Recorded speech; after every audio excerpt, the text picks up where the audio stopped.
So I thought I would do a video on introducing or reintroducing guinea pigs, as I don't actually have one on my channel, probably because there is a lot of information out there in the form of websites and other people's videos.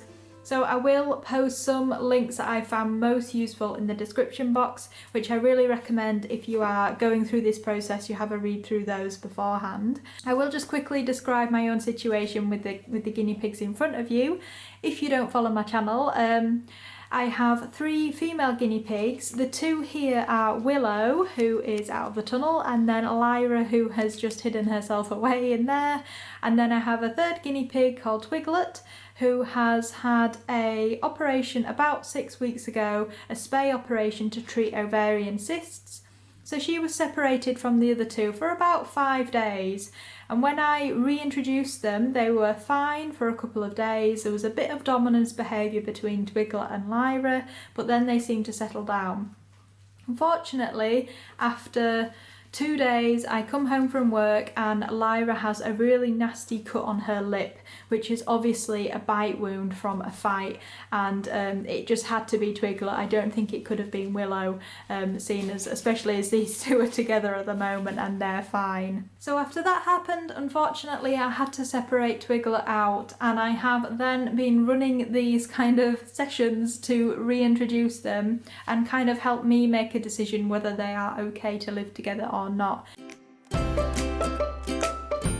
So basically what guinea pigs do is they set up a hierarchy with each guinea pig has its own ranking. There is one boss guinea pig that is in charge of them all, and then there's like a second in command, and it goes down from there. And that's why when you introduce them you need to allow them to kind of go through these behaviours and set up that hierarchy.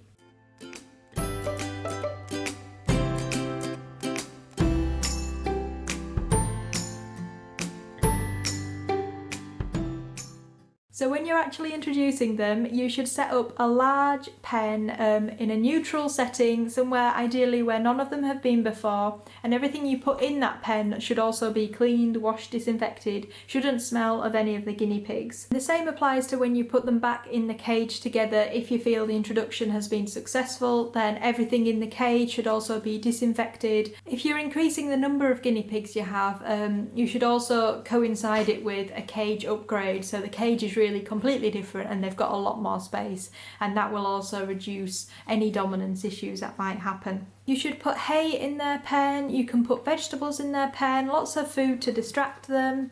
I wouldn't put in hideys that only have one like small entrance in and out, because you want any submissive guinea pigs to have an escape route from dominant guinea pigs and not become trapped where they can't get away. So as you can see in here, I've got a tunnel, I've got those 2 beds over there, I've got another one over there in the corner. Really, it's quite open, there's not many places to hide. So that's kind of the basics of introducing them. Again, there's more information in the links in the description, especially the Jackie's Guinea Piggies link is really good, goes into a lot of details on the setup and the behaviours and everything you should look out for. But right now I'm going to go get Twiglet, and when I put her in here we should see some examples of the dominance behaviour, and I'll talk about what's okay and what's not okay. Here she goes. I've actually got in the pen with them as well, because I find that they kind of explore around me. Encourages them not to be as scaredy and hiding away. So immediately what we can see, that rumbling is rumble strutting, which is okay, that's fine, that's a normal dominance behaviour that we see quite a lot. Twiglet's gone in there to have a good sniff at their pee and poop.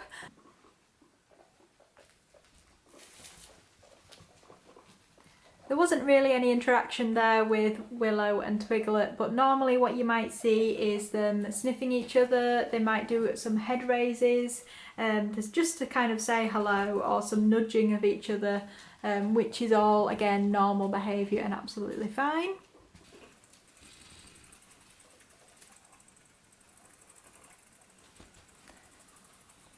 So what you can hear there is teeth chattering, which again is quite normal, but I would say it's a bit more escalated than just normal rumble strutting. And it also has like different levels to it. It can be quite quiet, which is okay, but sometimes it can be very loud, and they often will teeth chatter before they go into lunging at each other or even fighting, so it is a bit more of a sign to be a bit more wary of. If you are worried about them potentially fighting, then make sure you have a towel on hand or something that you can throw over them.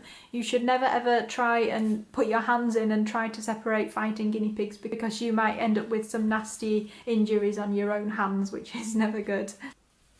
So there you can just see Lyra's mouth opening, and that was a bit of a nip from Twiglet, but Lyra kind of jumped out of the way, and that's another good reason why you need to have these open hideys where they can get in and out easily. You might find that they are a lot more vocal when you're introducing them, especially if you've got one that is being submissive, and in this case Lyra is being the submissive one. You can probably hear her. That's Lyra. She's kind of got this ongoing monologue of, please don't hurt me, I'm submissive, I don't want to be dominant. And that kind of more squealing sound, that's like the next level up, where the submissive pig feels like she's in danger. You know, she might get hurt. She's just kind of making it clear that she doesn't want to be the boss and she doesn't want to challenge the others.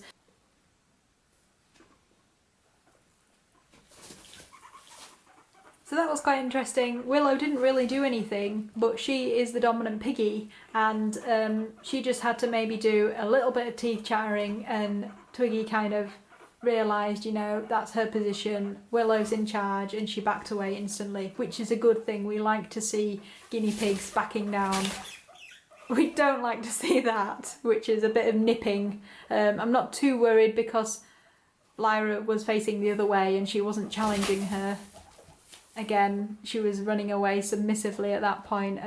It's just not good if we see Twiglet constantly going after her and bullying her, really, when all Lyra wants to do is say, I'm being submissive, can you leave me alone please? So this is good. They're close to each other, but they're not overly bothered. Lyra is a bit tense and anxious, but Twiglet is not challenging her and just letting her be, which is good.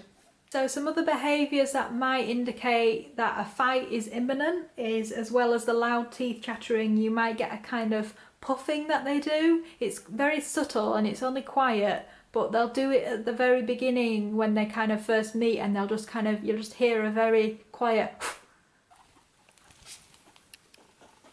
which is them huffing, which is actually quite like a sign of aggression towards each other. So you might also see the hair raising, and actually if they yawn at each other, then that is also a sign of aggression because they're showing their teeth. And if they're clearly kind of circling each other, you know, jumping and then gonna be lunging at each other, then you need to interfere at that point because they could hurt each other. So anyway, that's all for this video. I think I'm going to leave it there. I might put some extra clips if anything else happens that scares me at the end. But if not, then I hope you have found this video useful. If you've got any questions, as always, just please ask below in the comments. As I said before, I really do recommend having a read of the links before you think about introducing or reintroducing piggies yourself. And if you are in that situation, then good luck! So that's all from me and the piggies. We'll see you in the next video. Goodbye!